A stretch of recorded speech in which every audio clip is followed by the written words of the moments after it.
Hello everybody and welcome to the channel once again. This week I'm looking at some work done here by Den of Imagination Painting Studios, who are an excellent bunch of people. They've painted up this tower and they are absolutely beautiful, and I just love how neat and tidy the paint job is. And I want to see if I can replicate that and figure out what kind of processes these guys, these massive professional painting studios, use in order to crank out minis to such a high standard at such a high rate. On inspection, the first thing I see is these super bright highlights and super dark recesses that are very cleanly done. However, whilst looking incredibly crispy and clean, this is only a 3-step process. They've really made the most of the time they're putting into this model, which is honestly what you'd expect. It's very clever. They've also used a limited palette of maybe 4 or 5 primary colours and a very simple base, which, if you want to check out the video last week, I talk about how a simple base can be really important. So initial analysis aside, let's look at what we're going to be painting this week. This is an XV9 hazard suit from Forge World. It's an excellent little sculpt and you don't see them too often, so I thought I'd give it a go. This one was given to me by my friend Chris. Thanks, Chris. I don't think he's watching, though. One thing to note is that we're not looking at basing this week. We did this guy's base in the previously mentioned video, so we're going to save ourselves a bit of time and use that. After a nice warm bath in soapy water with a little bit of a scrub, the hazard suit was primed with grey sear spray. The first step of actually painting this guy is to get the shadows down. So for this, we're using Tamiya Black Panel Liner. This is an enamel paint, so it works a little bit differently to an acrylic paint. Firstly, you can't clean it off with water, so that's a slight con. But the positives are that it has a low surface tension, so it's able to run into recesses really nicely. Because of the positives of using enamel paints, the entire process of shading the mini only took 15 minutes. The next stage is to move on to our base coats. I'm starting with a dark grey mix of Panzer Grey and Dawnstone. This isn't an exact one-for-one replica of what I've seen on the Crisis suits for those darker greys, but it's close enough that from a distance it won't look too different. Now, I don't know if Den actually start by recess shading and then base coating, but to me, it seemed like the natural choice for someone who's trying to get something done quickly. If you make mistakes with recess shading after base coating, you have to do tons of cleanup. If you do it beforehand, well, your next step's base coating, so you're going to be putting that all over your mistakes. The next base coat is pure Dawnstone to have a few lighter grey panels to break up that silhouette even more. As I was painting this, I quickly identified that in this colour scheme, Den have used a lot of very translucent, very thin paints, and this meant for me that I had to go back and do 2 or 3 layers in a few areas. Now, this isn't a massive problem, it's still a quick process, but when you're trying to do a chain of models, this takes up more time than you want. If you're trying to paint things quickly, then you want one coat paints. So I'm not entirely sure how Den do this, whether they just grin and bear it, or if they are in fact wizards. The final primary base colour was Evil Sun's Scarlet. Again, a fairly thin paint when applied over white. Another thing to note that of the base coats, this was also the one I had to be the most careful with. Dawnstone and my darker grey can be fairly consistently covered over with a pot of grey sear if I make a mistake, but this is such a vibrant colour that would be a massive pain. And this is probably the first stage where real skill comes in.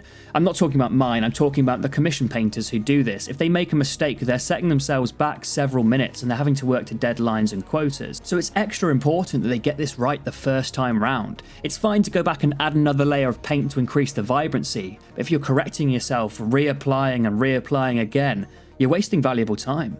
This whole painting process is a strange mix between speed painting and high quality painting. You want the best result for the smallest amount of effort. So I guess the conclusion I'm starting to come to is, do these painting studios actually have the best methods for speed painting, and we just haven't noticed?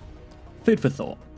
The main thing to note here is this is a back and forth process. If you're doing this in batches, you do one coat, one colour, you then do a different colour whilst it's drying. Then you come back and do your second coat, and that's exactly what I'm doing here. I'm tidying up any minor mistakes I've made, adding in my primer again where necessary, and adding second coats if I see patchy areas. Once that was done, I added my spot colours with the metallics. I'm using Citadel's Runelord Brass, but honestly you could use anything here. I like that they chose a warm metal colour that complements the slightly colder scheme. What I mean by that is it ties in more with the reds than the greys and makes the model look less two-tone. I don't know, I might be speaking crap. It's just a nice colour to easily break up the model even further. So that's our base coats done. They've also nicely tidied up any mistakes I made with those recess shades at the beginning. Now we can move on to the highlights, and this is where everything starts to come together. I wouldn't blame you at this stage if you thought the model was a little bit ugly. I agree, But something happens when you add these crispy edge highlights. The whole model ends up looking really clean and tidy, even though you and I both know it didn't look clean and tidy a minute ago. Den of Imagination's specific painting style is to jump to very bright highlights very quickly and then apply them carefully. And that's exactly what I'm doing here, using whites and bright oranges to highlight everything. Honestly, this is really clever as I've mentioned before, it makes the model look clean and polished, and also has the added benefit of cleaning up any slightly rough edges due to the thin layer paints we've added before. The corners are always going to be where the paint's the thinnest, especially when you're using thin base coats like we were earlier.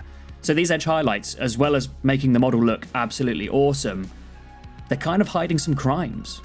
I think this process has taught me if you're going to get anything right, it needs to be the recess shades and the highlights and their proximity to one another. The base coats can be a little bit patchy, but if you've got a really nice clean edge highlight next to a well-applied recess shade, it's going to look perfect. And that's where I think a lot of the cleverness comes in on this scheme. Every step is adding something and making your life easier at the same time.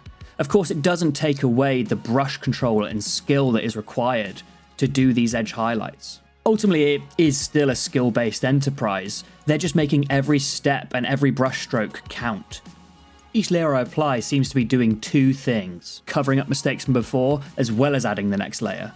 However, I'm no wizard, so I had to go back and clean up a few mistakes. Some of my edge highlights weren't quite as crispy as they needed to be. I also went back in with my recess shade on the metallics and any areas that had been slightly missed earlier on.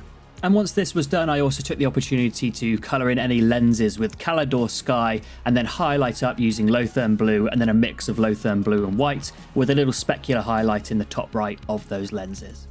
I'd like to take this moment just to thank all my wonderful channel members. You guys are absolute legends. If you fancy joining the ranks of these wonderful people, then you can hit the little join button where the subscribe button would have been. You know, because of course you subscribed. Why wouldn't you be? I jest. Thank you so much for watching. With the lenses done, I took the model outside and gave it a matte varnish before coming back in and adding some Ard Coat, which is a gloss varnish to the lenses to help them shine. And with that stage done, the final step was to add this guy to his base. I used a little bit of paperclip to help him stand there, as the cork is a little bit soft and I wasn't too sure about its strength in holding this guy up, especially as he's only going to be hanging from 1 foot. Now the only thing left to do is compare this model against Den's work. Bring out a crisis suit from earlier, we can see that Den have actually used fewer edge highlights than I have, really nailing that economy of effort. There are also a few other differences, like certain vibrancy of colours and also the tone of colours. I didn't have the exact same paints available, but ultimately I think I've gotten very close. The bases are slightly different and the reds look a little bit different in this lighting, but I can live with it. One other thing to note is the amount of time this took. This was a 2.5 hour paint job, and I think the results I got for the time I put in are excellent. So these painting studios do seem to know what they're doing. At least we hope, anyway, right?